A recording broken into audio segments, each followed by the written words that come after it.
Welcome back to another episode with Fight Night Picks. As always, we're brought to you by SimBody. Vertiball is now SimBody. If you head on over to their website, simbody.com, you're going to get all the great products that you know and love, including the SimBody Vertiroller and the Vertiball that you have seen most likely here in studio. Look at that. Place it, lock it, attach it, Vertiball, all sorts of great stuff over there if you want to roll out those old tired muscles and you don't want to go with that old lacrosse ball. They're also coming out with that very new product that you can see right in front of you. And if I head on over to my cart, look at that. I've already got a Vertiball over there. Little bit of a deal right there. And if you hit the try for 60 days risk-free, use the promo code FNP and you're going to get 10% off your order. With that code FNP at simbody.com, you're really helping out another local company here in New Brunswick, Canada. Can't wait for it. The new name, SimBody at simbody.com. And as we always say, let's get into it. A last look at the big card. Be sure to head into the chat and have your say. Let's get into it and join in Fight Night Picks ? Kicks. Oh boy, just like that, man, we are back. And we are set for UFC Austin. It's Dariush taking on Tsarukyan. Matt, Tsarukyan looking for a fight before the fight. It is. But that's the reason why we do this show here at Fight Night Picks ? Kicks. Gives us the opportunity to talk about the week that was. I do have some news and notes that I've added to my overall notes, but we get to cover this card in totality. Obviously, we are down a fight from the start of the week to now. It was, Friday morning, it was announced. Steve Garcia, his fight against Mel Costa. That one, it's off the board. We're both really looking forward to that one. But it is only that one. So when you do look at this card overall, Matt, 12 total fights. You've got lightweights in the main event, the co-main event, all sorts of rankings on the line. There's 10 total ranked fighters on this card. And when you look at it, I had it in my notes kind of at the start of the week between catch weights, missing weights, and moving up and down in weights. There were 7 fighters that had to kind of make that hump, make that jump, get over that hurdle. All of them were able to do it. You saw Jamey-Lyn Turner, and I'll touch on it later, but I'll mention it right now. That was a big storyline. He had the kind of curtain around him, 9 days notice, 157 the first time, goes out back, comes out to the front. Why don't they use digital scales and they're in the Stone Age? Well, they don't, but he made the weight at 156. The only other fighter to have to use the hoop was Gooden, who's missed weight twice in the UFC so far, once outside of the UFC in recent memory, but Gooden hit it at 171. So thanks so much for joining us here, Matt. We've got T. I'm not doing that. We got no one really. The Bookie Man. We got Prince Vegeta's son as well. We got a lot of different fighters out here. A lot of different people joining the chat as well. So maybe hit us a like as the show moves on. I do have one thing about Sean Brady that I noticed at the weigh-ins.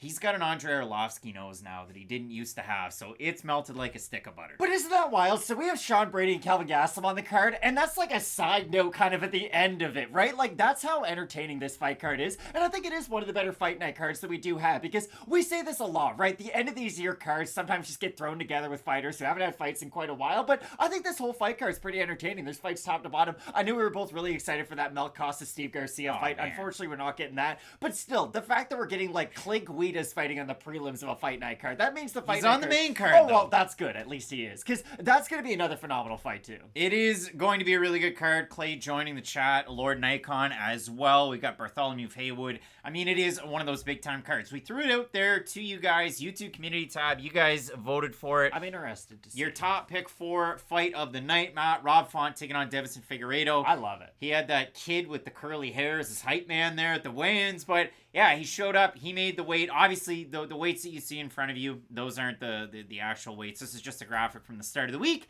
But this is what you voted for as fight of the night pretty well overwhelmingly. Figueiredo, the former champ, at 125. Rob Font's had fight of the nights at 135. It's a big-time fight. Two guys that are proven to be exciting throughout their whole entire careers, and Rob Font's kind of that perfect opponent for anybody who's a proven fighter, really moving up or down in weight to 135, because we know what his strengths are, we know what his weaknesses are, and he's always going to go out there and put on a really gritty performance, and if he can meet some of Deiveson Figueiredo's fire with his own, this is going to be an absolutely insane fight. I'm so excited to see Figueiredo 135. Yeah, I'm really excited about this one too. Like, you guys, you couldn't go wrong. And if Costa Garcia was on the card, I would have just thrown that into the second one. But Jamey-Lyn Turner taking on Bobby Green. Again, 9 days notice. Southpaw versus Orthodox. Boxing versus kicking. It really does have a lot to it. And Bobby Green's got good takedown defense. Jamey-Lyn Turner doesn't have great takedown defense. So there's a lot of parallels, a lot of similarities to And when you look at it, Turner is a higher ranked. He fills in for Dan Hooker. So, Matt, when you do look at this fight, regardless of a pick, this should be a really good fight. And I'm really interested to see how Bobby Green goes out there and has a game plan for this type of match. Because on the feet, Jalen Turner is such a dangerous opponent. And we know that Bobby Green can go to the wrestling if he really has to. But he normally gets his bread butter with the striking. And if we do get 15 minutes of primary striking between these two, it should be an amazing fight. Should be a big time one, Matt. Obviously, a lot of fights to get excited for on this card. 12 total. You guys let us know who you have over there in the comments section. We'll mix it up, and we'll start with the first fight on the card, Matt. She hit up the chat from her YouTube channel and tossed on a Mario Yamasaki heart under the video, Matt.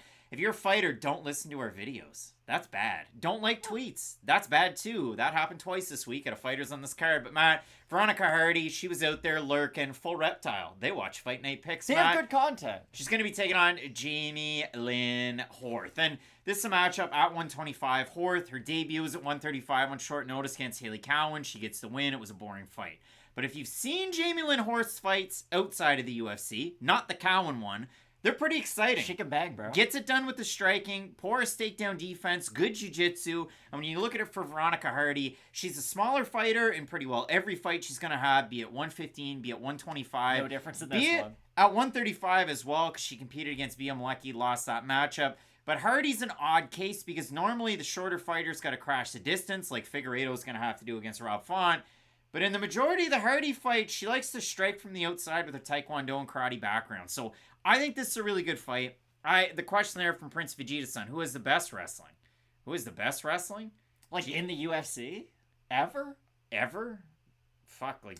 I think Daniel Dan Cormier Severn? had the best MMA wrestling of all time. You could probably say Yoel Romero because I'm pretty sure he won a gold medal, but Yoel we saw get taken down by other guys. I'm pretty sure the only people to take down DC was John Jones really quick and Gustafson pretty quick too. So DC would be my pick probably. Yeah, Cain Velasquez. I was thinking like Dan Severn, Randy Couture, like way back. So yeah, let us know who you have. Mark Coleman, like there's a lot of those heavyweights. Mark Kerr was so jacked, it was insane. And then... And, of course, there's been documentaries about it. been. And The Rock was going to make a movie on him, but that never happened. But when you look at this fight, Matt, I mean, out of these two, I would think that Hardy is the better wrestling. But for Jamey-Lyn Horth, she's so darn scrappy out there. That's what's kind of the X factor in this fight. I've seen Horth losing fights, giving up takedowns. The left Framboise fight, I'll talk about it from now until the end of time. She's getting beaten handily for the first half of that fight. And then she rallies back in the second half. In the third round, she gets finished. So Craig, your grandkids want to say goodbye. Corinne left from Boss. I'm excited for this matchup, though, because I do agree with you. It comes down to what kind of a fight does Hardy want to go out there and fight, similar to what I just said about Bobby Green, because Hardy, at her best, is going to incorporate the wrestling in with her striking, but if she goes out there and lets Horth really time up some of her bigger power shots, it's going to be a difficult fight for Hardy. So if Hardy doesn't use the wrestling, I would expect her to have an uptick in volume, just so that Horth isn't able to get some of those power strikes down. But I do think the overall game plan of Veronica Hardy with the wrestling incorporated is going to be good enough to go out there and beat Horth. Wrestling Incorporated, Matt. When we made the video on this, the odds were at par. Veronica Hardy plus 155 underdog. Jamey-Lyn Horth is about a 2-1 favorite. I didn't know that. 52% of the fans going with Hardy in this one. I'm going to stick with the pick of Hardy, but the odds have shifted a lot. So a little bit of surprise there. And now, Matt, somebody have a broken rib that we don't know I about? bet like half of my picks are underdogs now, and that never feels good. But we'll move on to the next matchup. Wellington Turman taking on Jared Gooden. Again, these guys combine UFC record 4-9. They're bad. They're bad. And I would think if either one of these guys was to have much of a future, much of a run, it would be up a weight class. But they've chosen 170 as the home. And so when you look at it for Jared Gooden, didn't really have the greatest strength of schedule outside of the UFC. The losses, yeah, and there's quite a few fighters that are like that out there, but the losses were against good fighters, the wins weren't against good fighters, but it built him up quite a bit of a record. He wasn't really able to get it moving in the UFC. You remember the Green Mask win over Niklaus Stutz. That was really important, really impressive. But apart from that, it hasn't been great. And for Wellington Turman, you're kind of sold a bill of goods at 185. He came in a little bit of limited striking, a little wild on the feet, moving forward in a straight line, working the jiu-jitsu.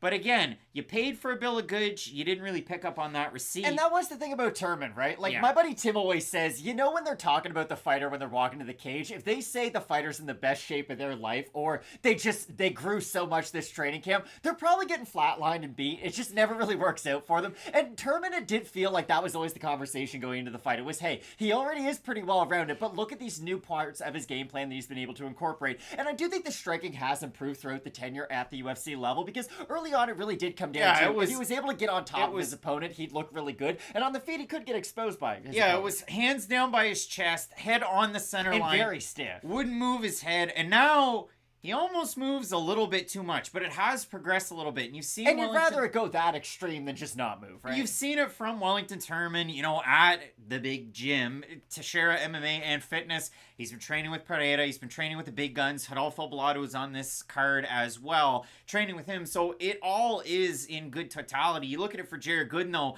What gets his bread buttered, it really is that offensive boxing. Defensively, he's very good. But Gooden, and I mean, it's a Dan Tom special over there at MMA Junkie. He works the body to great effect. So he's one of those guys that you really have to watch out for. And I talked about it. Steve Garcia, he was supposed to take on Mel Costa. But Steve Garcia's last fight, if you watched it getting ready for this card, he fought Shailan Nurdambeka. Body kick, comes up top, left hook to the body. Jared Gooden's one of those guys that can do that type of combination and mix things in. Matt, average C. Robin, hitting up the super chat, praying for a Dariush KO. Who's Armin's best win? Probably. If you can beat Mateusz Gamrot, that's a really good win. A lot of people thought Gamrot won that, to be fair. I agree with you, but that's the best win on the record. And it's not against you, average C. Robin, but everybody that's like, Armin's never beaten anybody. But he's 20-3 in one of the toughest divisions, and he's absolutely wrecked train on some guys. You're right. But I think it is fair to say that Armin's one of those fighters who gained a ton of stock in a loss against the current champion right now. And there's nothing that can get taken away from that. It's just he is a fighter who got a lot off a loss.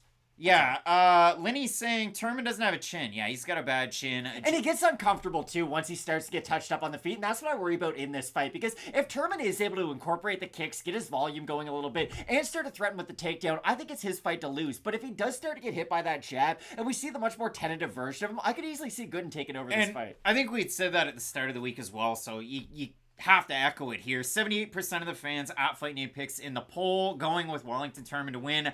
I'm going to go with Turman because I think, again, with his takedowns, he could be able to get it done. Jared Gooden's got a good first move, but he also can get taken down in the first round. He can give things up. I remember that DeMarcus Jackson fight where he's getting taken down. He's struggling in the first round. His opponent tires out. Gooden, I almost said Gordon. Gooden pulls away in the second round, gets a finish. So for me, I do like Turman in the matchup. I think he's a little bit more well-rounded, but it feels like one of those fights where you just pop popcorn, you hang out, you enjoy it. Yeah, Turman's one of those fighters where every time you pick him in one of these videos, you kind of have to throw out quite a few red flags to go along with the prediction, but I do agree with you. I've also got him to win. How will Turman getting this win affect LeBron's legacy? That's a really good question, Matt. Have you never seen the YouTube video, How Will the Fall of Constantinople Affect LeBron's Legacy? Yes, I have. Matt, the next matchup, Rodolfo Bellato making the UFC debut. Fight. The fans like him. Ihor Potieria, I know I don't have the picture that's most recently updated, but we showed you. I mean, he's got the man. Got a piece on.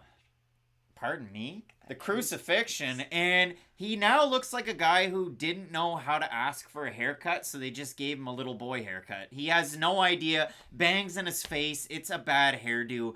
If we're trying to pick this fight, Matt, Ihor Potieria, international master of sports in combat sambo, horting. He's really got it going on, hand-to-hand combat. Like, you look at this guy, and he can get it done in a lot of different ways. Good jiu-jitsu off his back, really tricky sidewinder. He's got an odd stance that we don't see very often in MMA. And for Rodolfo Bellato, as I just said, early career Wellington Turman, hands at his chest, marching forward. That's Rodolfo Bellato. I mean, I don't love the defense when round 2, round 3, like Bellato likes to put his hands up and just try and parry a little bit.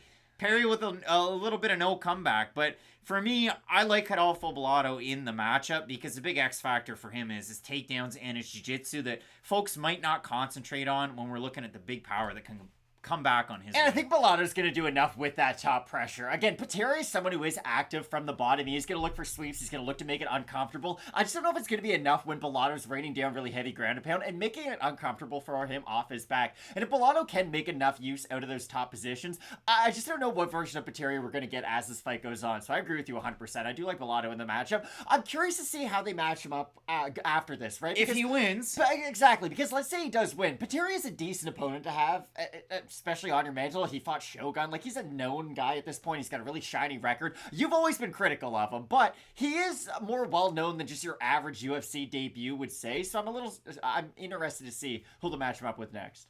I don't know.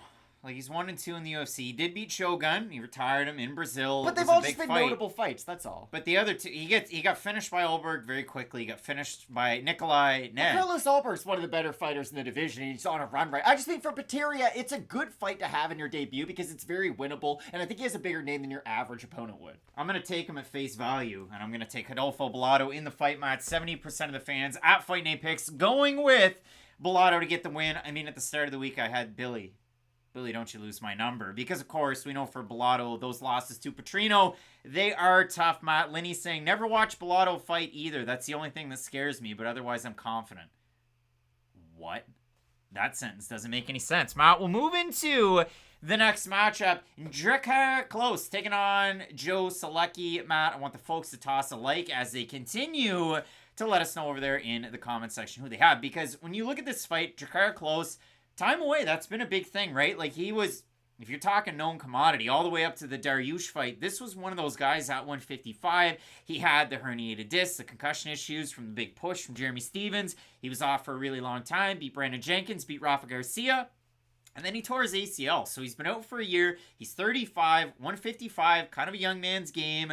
And if you look at it for Joe Solecki, he's also spent some time on the shelf. But you look at his last one on short notice, and he demolished poor Carl Deaton III. So when you're looking at this fight, I mean, it really is oil meets water. And if Drakkar Klose can't stop some of those early takedowns, he could struggle against a guy like Solecki, who holds guys down like the best of them. Sometimes we say a fight's close, but the result might not be, right? Where the fight's so close it can end in first round knockout either way, to where, oh, the fight's not close, but it's just, that's kind of the way it is. This fight's not close in the way that's probably going to be a 30-27 one way or the other, because Solecki is just going to be able to ride out that time on top, right? It might not be the most threatening of grappling. He's not like a Damian Maia looking to take your back and choke you out like poor Rick's story. That's still the grossest submission I've ever seen choke-wise, but he is very effective with that style. Right? It might not be the most fan-friendly, but he is effective with it. My most disgusting submission, it's that one where Jillian Robertson choked out Maria Gopova. Eyes are open, tongue is getting bit down, and then it's over. But, yeah, you look at this one, I mean, Drakkar Klose can do a lot with the striking. On the outside, on the inside, really good boxing. Solecki, limited with the striking out of Jim O, but that's a gym where you're not going to find some of the best strikers in the world. It took Impa Kasang and I switched from Jim O down to Killcliff to become goated, really. I mean, a millionaire. So you're training with a lot of good guys at Killcliff. When you do look at this fight, though, Matt, for Joe Solecki, for Drakkar Klose, when we look at the fan vote, 65% of the fans going with Drakkar Klose in this one. Clay saying, I'm on Klose. My only hesitation's going, yeah. It really is a tricky one. I like Klose because, again, the lineage. High school state champion wrestling in 2005.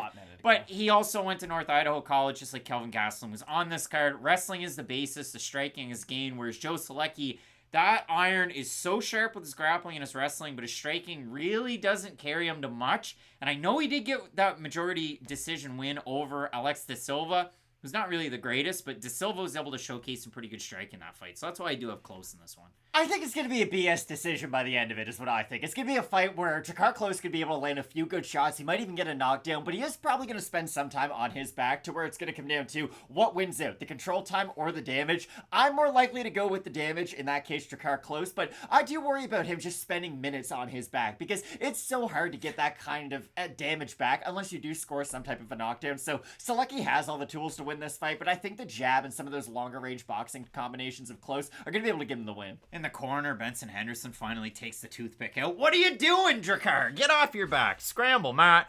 We look at the next matchup, and this is Another one of those oil meets water type of fights. Zach Reese taking on Cody Brundage. And Matt, I know at the start of the week we're split on the pick. I'm still assuming we're split on the pick on this one. But for Zach Reese... Unless you're going Reese No. That'd be funny. The tape is really easy to find on Reese. I mean, he's 6-0. He was, 3-1? 2-1 as an amateur? I think it was 3-1.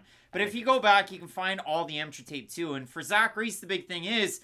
he comes with a big storm and a big flurry at the start of these fights. He really does. Flying knees, spinning kicks, really good punches. He can counter strike, maybe a little bit too much, but he's also got 6 first-round finishes and 6 wins. So it's hard and it's easy to be critical of him this early on. I made the comparison at the start of the week, and every time I've thought of this card, I'm not joking, I've thought of the big fights, but I keep thinking about Zach Reese, because I don't know how good he's going to be in the UFC. You have all these wins. It's not over the greatest level competition. Yes, I know the Alaskan bullworm Phillips is on his record, but no offense to Phillips, he's not all that great. But when you look at Reese, the takedown defense isn't good, but the submission ability is really good. And Brundage is one of those guys that goes for a takedown really quickly. Yeah, he makes mistakes, and that's why he's 9-5. But for me, I do like Brundage. I think that the grappling will just win out in a fight like this. But man, Zach Reese is uber dangerous in that first round. And we even saw it the one time he went to his second round somewhat recently, a couple of years ago when he was an amateur. He defended a takedown for the first 3 minutes because it's an amateur fight and they're 3-minute rounds. In the second round, he's defending a takedown again, and then he goes in, he gets a finish. So Reese is a really interesting prospect, but I like to think I have a pretty good way of gauging prospects, and I don't for Zach Reese. I think he's good enough to beat Cody Brundage, though. That's my whole point. Like, I don't know how high the ceiling is on Cody Reese, but I think he's going to be able to defend enough takedowns. Well, you couldn't even call him the right name. Sorry, by Zach Reese. Goodness, I got their names confused. But for Zach Reese, I do think his striking on the feet, and when he is able to go downhill and start to land some of those combinations, he does a really good job. Now, he might walk into some takedown attempts, but I think overall, if he can at least spend some time throwing those combinations, get Brundage up against the cage, Reese is really good at finishing his opponent once he does get them behind those 2 black lines. So I think that's the position you really got to watch out for. Don't trust Craig. Well, again, I mean, don't trust me. I'm just telling you who I think's going to win, pal. 80% of the fans have Zach Reese to win in our Instagram story, so make sure you check that out there. But I'm definitely willing to hear your arguments, your suggestions over there. Go Green saying Zach Brundage. That's a good one right there. But yeah, I mean, for me, I like Cody Brundage with the grappling. I don't love it when he falls in love with his hands. We did when he took on Tresean Gore, but in certain other fights, it can cost him. We know the mistakes, especially out of that 3-fight losing streak before the Malkoun fight. But yeah, it's going to be a really interesting fight for sure. And again, when you watch these Reese fights, listen to the way that his teammate Alex Morono speaks about him with Fury, because he's always on the call. And he hypes him, but he really does tell you a lot about Zach Reese. That was a voice Alex crack. Morono is a heck of a commentator. He's really good on the mic. Yeah, I really like Alex Morono on the mic. Like, Alex Morono is one of those guys, and I'm not just saying excited, my voice just went to the sky. To me, he's almost like a Brian Stan, and it'd be awesome if Morono kind of jumped the ranks and got on some of these UFC calls. He doesn't have the name of a Bisping or of a Daniel Cormier, but hey, Lorsanko's in the mix now, and she does a really good job, so maybe Morono can too. All right, Matt, we move into the next matchup. Miesha have I heard of his wingspan? Yeah, have you heard of Dan Spitz? He lost his first fight in the UFC to Mark Godbeer, and it was the same thing. So, Miesha Tate's taking on Julia Avila. Avila's been off since 2021. She beat Yulia Stolyarenko by decision. Miesha Tate, her last win, it's just like Stain, Matt. It's been a while. Her last win was over Marion Renault in the comeback fight. Obviously, Tate, the former bantamweight champ, the future Hall of Famer. Her last 2 fights, she loses to Ketlin Vieira in a controversial but not main event, and then her last time out at 125, she lost to Lauren Murphy. Didn't look all that good. When you do consider this fight, Matt, I mean, for Julia Avila, has really good striking. Takedown defense isn't the greatest. Submission game's pretty good. And when you look at Miesha Tate, what got her to the dance was a lot of the takedowns and the grappling. Recently, we've seen a more defined striking arsenal from her. But for me, I mean, I have a hard time with this fight because Tate's results recently haven't been all that good. She hasn't looked like her former self that got to the top. For Julia Avila, all that time away, tore ACL, admitted that she got up to 225 after the pregnancy. Had a kid in October of last year, lost all of that weight, looked good on the scale. So you never know when you have fighters getting up there in age off major injuries. For me, I do like Julia Avila with that striking, but this is a tough fight for sure. Well, that's something Tate herself experienced, right, with the long layoff after she had her own child. And you brought it up at the start of the week, right? She worked for one championship. Like, Miesha Tate had a lot going on, and she ever since her comeback, she still does, exactly. I'm not trying to write her obituary by any means, but for Tate, it is a little odd to see her try to move down to 125 and then back up to 135, right? Like, at what stage of her career is she trying to go to? Is she trying to go up and fight for the title at some point? Because the Lauren Murphy fight wasn't her best performance. I would say the Ketlin Vera fight, even though she lost, does inspire a little bit of confidence, right? The fight was somewhat close. Vera herself might not be the most entertaining fighter of all time, but the fight was close. Like I said, Vera's at the top of the ranks. But for Tate, I just worry that her striking has never really progressed up to the point that her wrestling has. Because yes, sure, her boxing isn't terrible, don't get me wrong, but she's not a huge kicker. She can get hit defensively because her defense really is just kind of keep her hands up and move her feet very basically. And I think that's something Julia Avila can take advantage of and land some clean shots with. To no one really. Apparently, I remind him of a closet kind of, oh, is he racist? Is he not racist? Russians are soft. Swedes are soft. Don Cherry. That's really nice. That's a nice thing to say to a person. Matt, Miesha Tate out there. We have a look at the votes overall. 54% going with Julia Avila in the fight. 46% with Miesha Tate. I have Avila, but when you do look at this overall card, like, there's a lot of really oddball fights, but there's a lot of close ones too and a lot of question marks as well. And the weird thing about this fight is, like, the loser, if it's Tate, you hate to say what I'm probably going to say. And if it's Avila, does a win propel her up the ranks, or does a win just get her a fight against another up-and-comer trying to get a name off Avila? Wow, yeah, it's like 12 versus 13, and I said it at the start of the week. Julia Avila, her last time out 2.5 years ago, was ranked 15th, beat an unranked fighter, and 2.5 years later, she's ranked 12th. So it doesn't make any sense whatsoever. When you do look at it, Matt, Go Green asking where the picks are in the records, and you can go back years ago and you can check all the years, 2019, 2021, 22, and 23. Matt, we have a look at the next matchup. Soriano taking on Stoltzfus. And for Go Green, I pick underdogs. I'm going with Dustin Stoltzfus in the fight. I think the striking arsenal is so much more diverse than Puna Soriano that he can win out in this fight. When we looked at both these guys coming into the UFC, there was hype for Stoltzfus. He was a big favorite against Pyfer. Obviously, the slam, the arm got hurt, and Stoltzfus still gets into the UFC. He hasn't looked all that good. He does have the one win. He's one of the more surprising fighters to actually have a win in the UFC, so that's never good. But when I compare him to other guys that are in that category, like Dennis Tululin, Tulun's a rock'em sock'em robot with no striking defense and no takedown defense. Stoltzfus has decent takedown defense. He's got good jiu-jitsu, luta livre background. He's got the Tang Soo Do background as well. So for me, I do like Stoltzfus in the fight. Soriano out of that southpaw stance. A lot of power. Not a ton of volume, really good wrestling. We know him as that D3 All-American out of Wartburg. So when you do look at it, a little bit of a contrast of styles. And I'll be eager to see what we get out of Stoltzfus, because I would assume at 1-3, he's probably got a new deal, but he's still got to fight for that spot coming off a tough loss last time out in 19 seconds to Magomedov. I don't disagree with anything you said, but I just think Soriano's going to be able to get Dustin behind those two black lines, and from that point, it won't really matter how high his volume is, because if Stoltzfus isn't able to land a decent power shot to get Punahele off of him, I think it's going to be difficult for him to really incorporate those kicks if he is facing a ton of pressure in this matchup, and if it is difficult for him to achieve his own offensive takedowns, because Punahele is a big guy for this weight class, and I think he is going to be able to use some of that physicality to help his own takedown defense. That's why I do like Punahele in this matchup, but I think this could be a fun fight, and Soriano has always been one of those guys who, when you think he is going to go on that run, he's going to kind of underachieve, and when you think he's going to underachieve, he's going to look really good, so I'm interested to see how this fight turns out. 81% of the fans going with Soriano in the matchup. So again, I'm taking some unpopular picks this week, and if I get them right, I get them right. If I get them wrong, I get them wrong. But when I do consider this matchup, I like Stoltzfus, again, with the submission abilities, with some of the striking, and when I look at a guy like Soriano, it is a little bit of 1D, but when you do consider it, I mean, he's got good submission defense. We saw that awful fight against Nick Maximov way back where it wasn't the greatest look at a Puna, but Nick was one of those guys. He put you in a pretzel, but he never baked the pretzel. Did Nick Maximov ever have a fight that was more than like a 2 out of 10 on the entertainment scale? And that might even be generous. I'm not going to say the F word, but they put the effing guy in a co-main event. They did. Like, they thought pretty highly of him. The cure for insomnia was a Nick Maximov fight. And he hasn't really done anything since. Matt, we have a look at this matchup.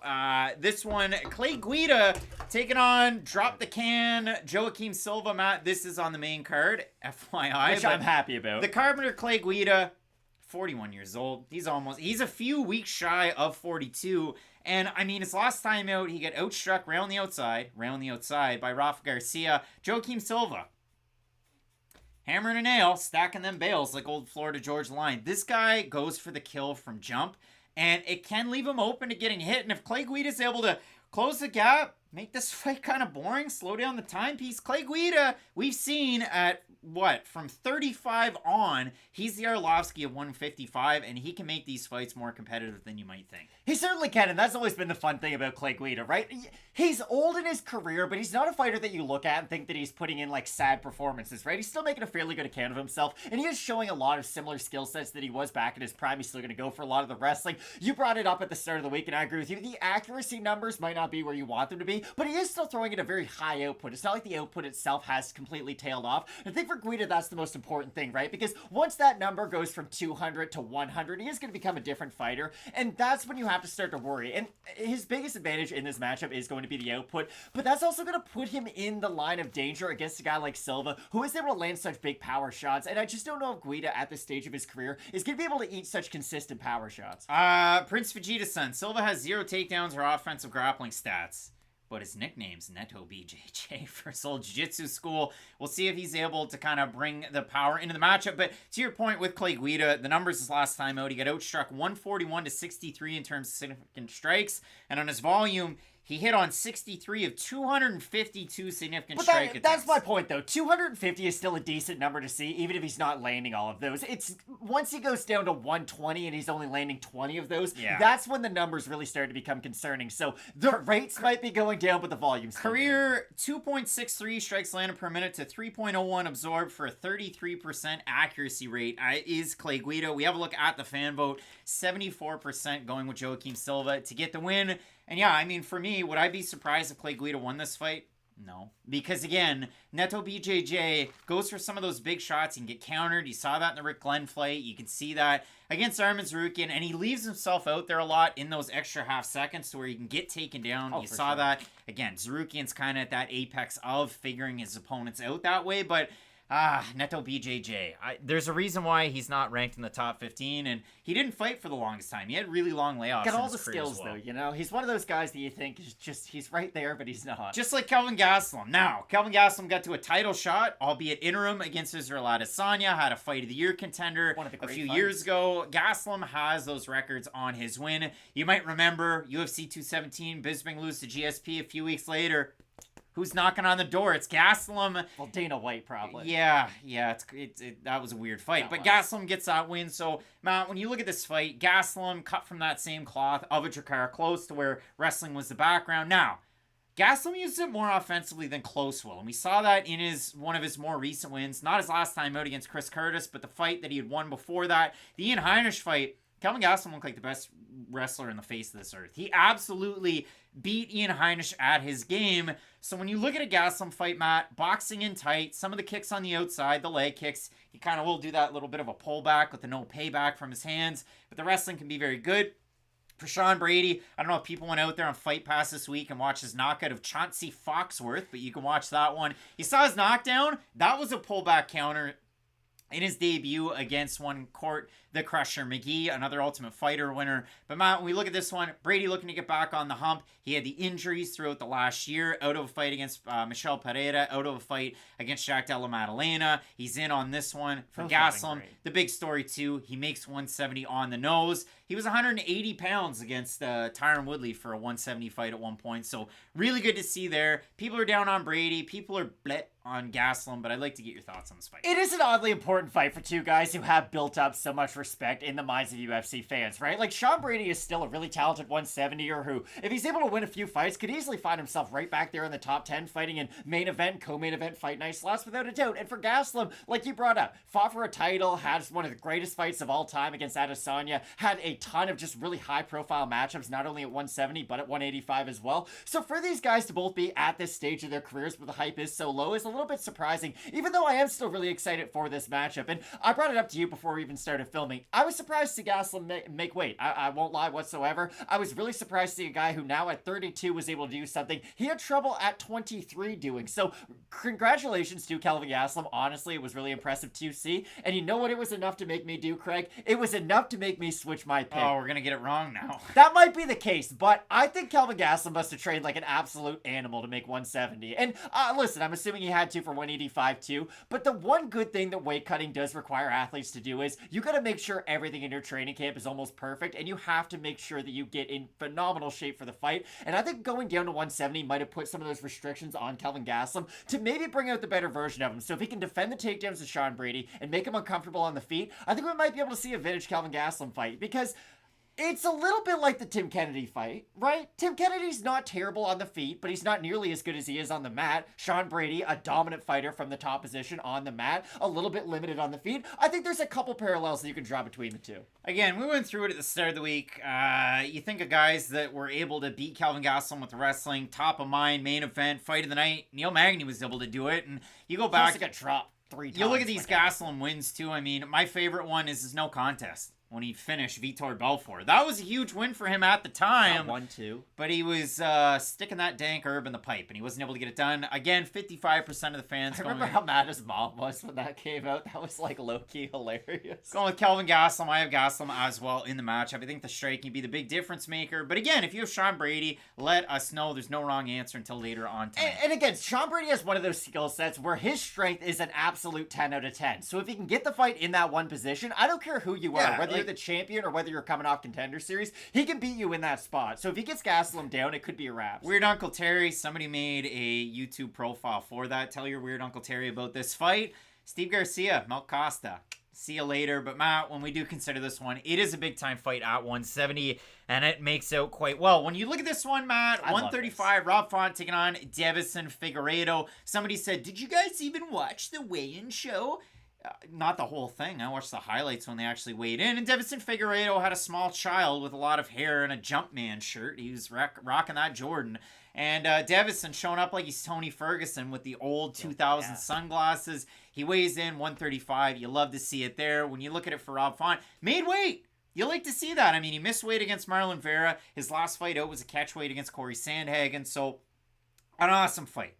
Figueiredo, low hands. Rob Font, really good job in boxing up top. And so it is one of those oil meets water in terms of their striking type of fight. I mentioned Figueiredo's debut against Marco Beltran for a reason. Were we split on this? No, I think we were. Yeah, I think we were. So when you do look at it for Figueiredo, it's going to be interesting to see if he's able to close the distance, if he's able to get takedowns, if he's able to touch Rob Font up with the power. Because we've seen Font have a hard time with a lot of powerful strikers. This is what I worry about. Again, Figueiredo's fought taller, longer guys. Font, we obviously think of the Sergio Pettis fight as a win. We think, and I carried that forward to, if I was playing the Charlie Day and mixing the red strings, there is no Pepe Silvia here. But if you look at it for Rob Font, I connected the Pettis fight to the Yanez fight, and that's why I said Rob Font would win, and everybody tee-heed and snickered. But from the opposite stance, I do like Figueiredo in this fight. I think the striking is going to be able to get some of it done, and I think he's going to be able to change levels and make it difficult. And I think he's going to benefit from 3 rounds, his first 3-round fight since 2019 for Figueiredo. I think Font fights at a really steady pace to where I don't really worry about the rounds all that much. If it was 5 rounds, maybe Figueiredo would be able to take advantage. But the thing about Font is, unless you are able to hit him with some of those really big shots,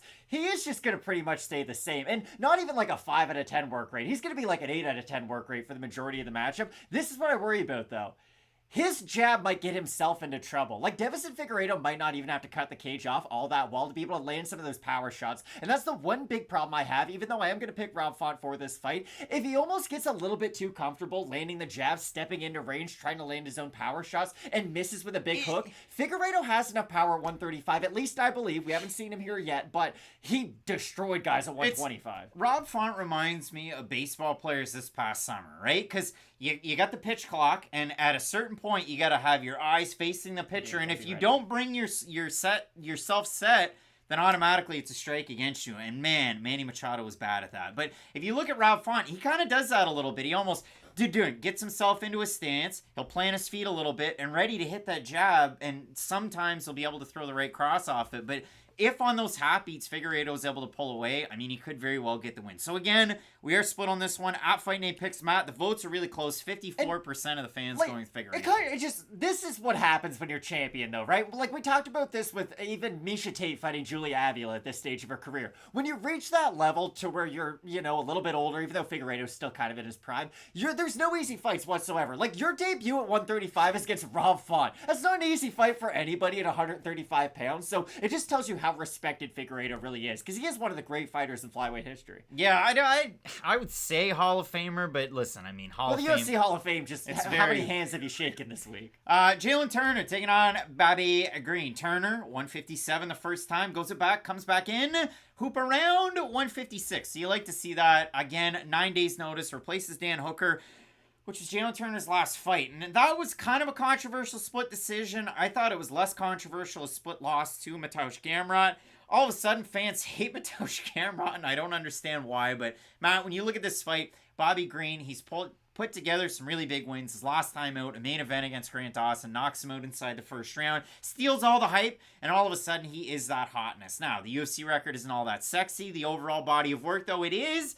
And if you look for Bobby Green, he's never beaten that marquee big name, but he's been able to get a lot of big time UFC wins. For Jamey-Lyn Turner, you can kind of say the same thing too, right? Like, you think of the Vicente Luque short notice debut at 170, he gets pounded in, he loses to Matt Frevola with the wrestling, he has those 2 losses the last couple of times out. His record is the least sexy 13-7 you're ever going to see, but he's the best 13-7 fighter you've ever seen. The 5-fight win streak, they were all finishes before those last 2 losses. So again, fighters, the fans, they're really split on this fight. Bobby Green had to defend himself against one cool guy, Arman Tsarukyan, earlier on this year. That guy, listen, Arman Tsarukyan, you've got 1 main event under your belt, you're going for your second. You couldn't have lost more stock before a fight. What if it's all kayfabe, you know, like he's setting up his next matchup? This is Seth Rollins getting all mad when CM Punk showed up. I think that Arman Tsarukyan's a little bit of a punk. But when you look at this fight, Matt, Turner versus Green, I'm eager to get your thoughts, because over there in the comments, Cameron Sinnett saying Bobby Green. Branch above saying going for Bobby Green, let's go. We've also got Joel McAllister. Jamey-Lyn Turner to me is like when you're playing a 2K like MyCur or MyGM, right? And you're drafting players, and you'll be looking at what their ceiling and their floor is, right? Sometimes the ceiling will be Hall of Fame and the floor is bench, and you go, oh, they could be anything. Jamey-Lyn Turner kind of is that, and his record does suggest it, because when he's able to strike and really use all of his strikes to his full potential, you bring up the kicks, not just the kicks, when he's able to land the straight punches down the middle off of the kicks, he can basically put out anybody, and he has shown in the past good defensive submissions. I know the takedown defense isn't phenomenal, but the defensive submissions at least help him, right? They deter you from going for so many takedowns, and I think those defensive submissions are at least going to make Bobby Green uncomfortable enough to where he's not going to shoot a very high volume of offensive takedowns, and I think that's Bobby Green's best chance to win this fight. So I do like the overall skill set of Turner to win this one. I'm worried about the short notice nature if Green is able to take it late, because Green got that dog in him, right? He's going to go for takedowns. He has a very high volume. He can eat big power shots too, so it could go Green's way, but I just think Turner's going to be able to accumulate some of that damage early. Well, again, Green has such good volume. He can keep himself in the fight. You remember the 3-round fight against Fiziev, and in that 3rd round, he's able to rally through it, and Jamey-Lyn Turner's got that weight cut, and it seemed like it was a big struggle, and then coming into the fight, it was like, well, the UFC... This fight isn't going to matter that much in the grand scheme of things, but you know what the first fight where Bobby Green really showed off the offensive wrestling was? When he beat the brakes off Eric Koch. He wrestled him, he threw a crazy amount of volume, and it was a really complete performance by Bobby Green, and I think that's the kind of game plan he wants to beat Jamey-Lyn Turner with, right? Koch was a massive fighter. He used to fight at 145, even though he was like 6'3", but he's a big rangy fighter, right? He's got porous takedown defense, similar to Jamey-Lyn Turner. I think Turner's much more dangerous on the feet. They're not even really close in that aspect, and that's why I have Jamey-Lyn Turner. Who went out without more of a whisper? Eric Silva or Eric Koch? Eric Silva did have that weird, like, early knockout against Nordine Taleb where he was, like, being all cocky and lost, so I'll say Eric Silva, because he did have a lot of hype. He was a main event against Matt Brown in one of the funniest fights ever. Yeah, I do have Jamey-Lyn Turner in the fight, but it's not a very confident pick on this one. And we'll move into the main event of the evening, Matt. Beneil Dariush taking on Arman Tsarukyan. I do like Tsarukyan, and I do have him to win this fight. I think he's going to have a bit of a speed advantage, but he's one of those guys that leave himself out there a little bit too much. Doesn't defend as well as he probably should. And from Beneil Dariush, I've seen him slow down a little bit in some of his recent fights, but at the same time, the takedowns, the jiu-jitsu, the striking, the complete package, and he's one of the quietest guys out there to really have put together a really nice run. He got that big shot against Oliveira's last time out. He was defeated in the first round of that matchup. But Matt, a lot of people down on Tsarukyan, and all of a sudden, Beneil Dariush, I've been a silver fox since I was 15. All of a sudden, people like Beneil Dariush here. He's just so well-rounded. That's the thing about Dariush, right? You can't really critique anything about his skill set. He might not be the greatest athlete of all time, but he has really good power, I would say. He might not have exceptional power, but it's fairly good. His wrestling's great. His striking's really good. He's got great technique. He's got phenomenal jiu-jitsu as well. The thing about Dariush is, against a specialist who can finish him, he can struggle in singular aspects. I don't know why I struggled so hard to get that out. But the problem I have with Dariush is, you bring it up, if the speed has gone down even a tick, and if the durability's gone down too, like Oliveira, everybody thinks the head kick's what hurt Dariush against Oliveira. The head kick landed on his arm, and it was just a straight punch down the middle by Oliveira. And I know that hurt Justin Gaethje too. Like, Charles Oliveira has big pop for a pretty thin guy, but I worry that Dariush's durability is just to the point where he's not going to be able to take sustained damage from Tsarukyan. And if Arman is able to get takedowns, I know Dariush is a phenomenal grappler, but off his back, he's not the most active guy. He's not the same fighter as he is from the top position. So if Arman is able to get some of that ground and pound off in that top spot, it's going to equalize their cardio as this fight continues. He's going to be able to get off good damage. Well, again, I mentioned it, and it actually goes with Go Green's point, saying experience is the difference. If you look at it for Beneil Dariush, look at that record in the UFC. 16-5-1, 7-2 for Arman Tsarukyan. And against southpaws, because both these guys are southpaws in this fight, it is that quintessential matchup that they will talk about, and I'm sure they'll show the stats. Arman Tsarukyan against southpaws in the UFC is 1-2. The win, OAM. The losses, Makhachev and Gamrot. As close as that Gamrot fight was in the fight of the night against Makhachev for the debut. But when you look at a guy like Beneil Dariush, 4-1-1, and listen, there's no contest in there, but wins over Gamrot, Dober, Johnson, Miller, and then the one loss to Michael Chiesa. Cruikshank was a no contest, Cruikshank was a win, and he was a switch fighter, so my mistake there. It was a wild submission win there that he had against Cruikshank, and the draw was against Evan Dunham, where Dariush was able to drop Dunham in that matchup. So when you do consider it, Clay, I think the seeming lack of durability we could see in that one. Alex Harris talking about hardcores only knowing these two guys. If only hardcores know the top 10 fighters, then you're in a bad way. But Matt, when I do look at this fight, overall, I just want to cap this cherry on top. This card's great. Next weekend's card that was supposed to be in China, that moved to the Apex, it sucks. And there's hardly any fights on it because some fights fell out due to that late change of venue. But it's a bad card. This one, a very good card. A lot of ranked opponents. A lot of people that need to move up. And it's like a lightweight showcase, right? Yeah, there's a lot of fun fights in that division. There are a lot of fun fights on this one. So I like this one, and I do have Tsarukyan, but I know it's an unpopular pick. And even here, Matt, 54% of the fans in the YouTube chat going with Tsarukyan to win.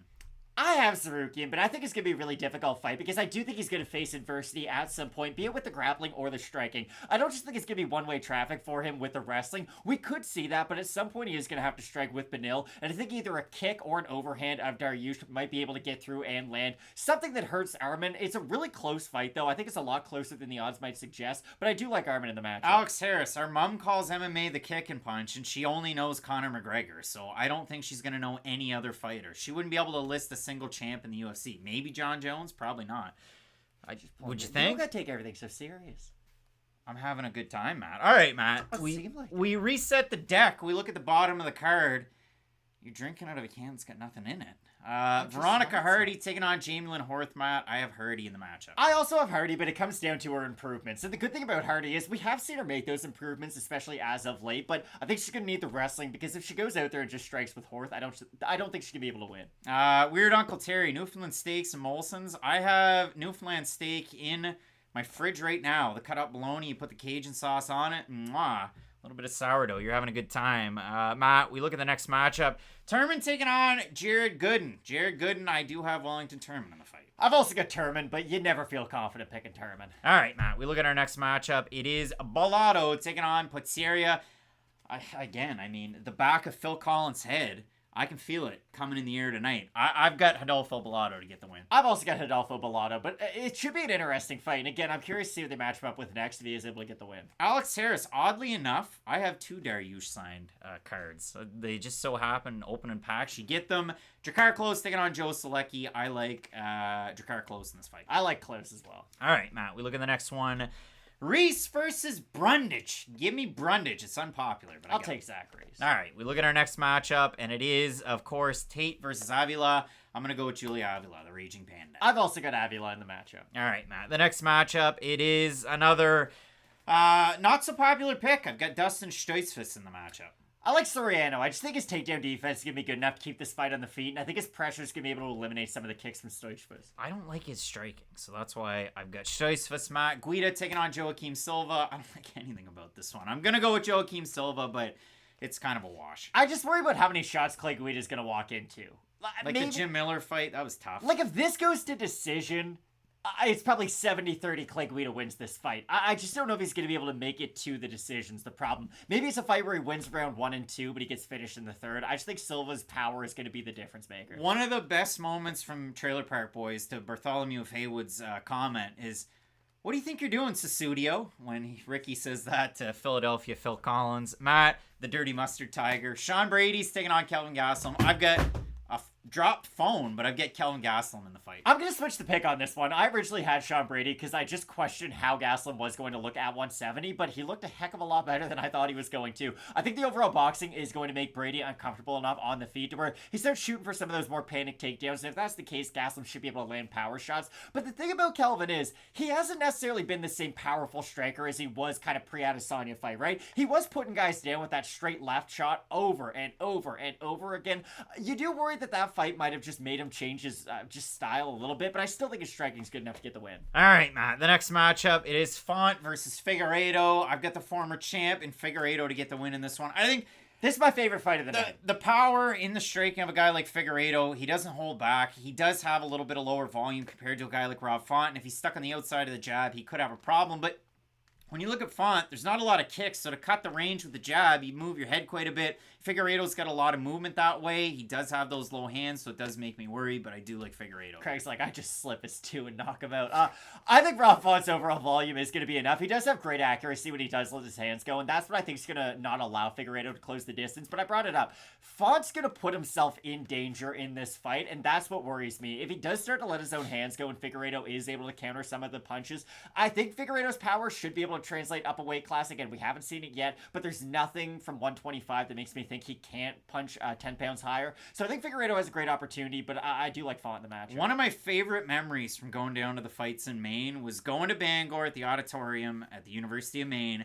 I'm sitting there. Rob Font is in the cage when I get there. He's working out with Tom Pagliarulo, who's out of New England Cartel. I sit down, the fights get moving, and in one of the amateur fights, a corner disagreed with the decision, and they pretty much tried to storm the cage. Referee John English kind of grabs them, holds them back, and as they're going, they're like pushing chairs and pushing people out of the way. It was a big freak out.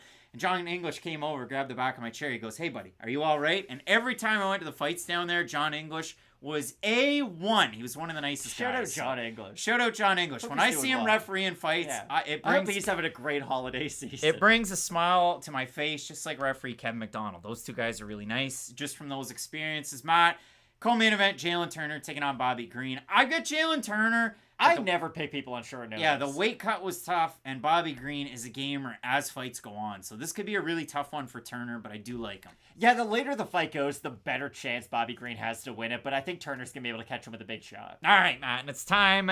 The main event of the evening. In this one, this is a big-time fight. I mean, you look at a guy like Beneil Dariush, he's taking on Arman Tsarukyan.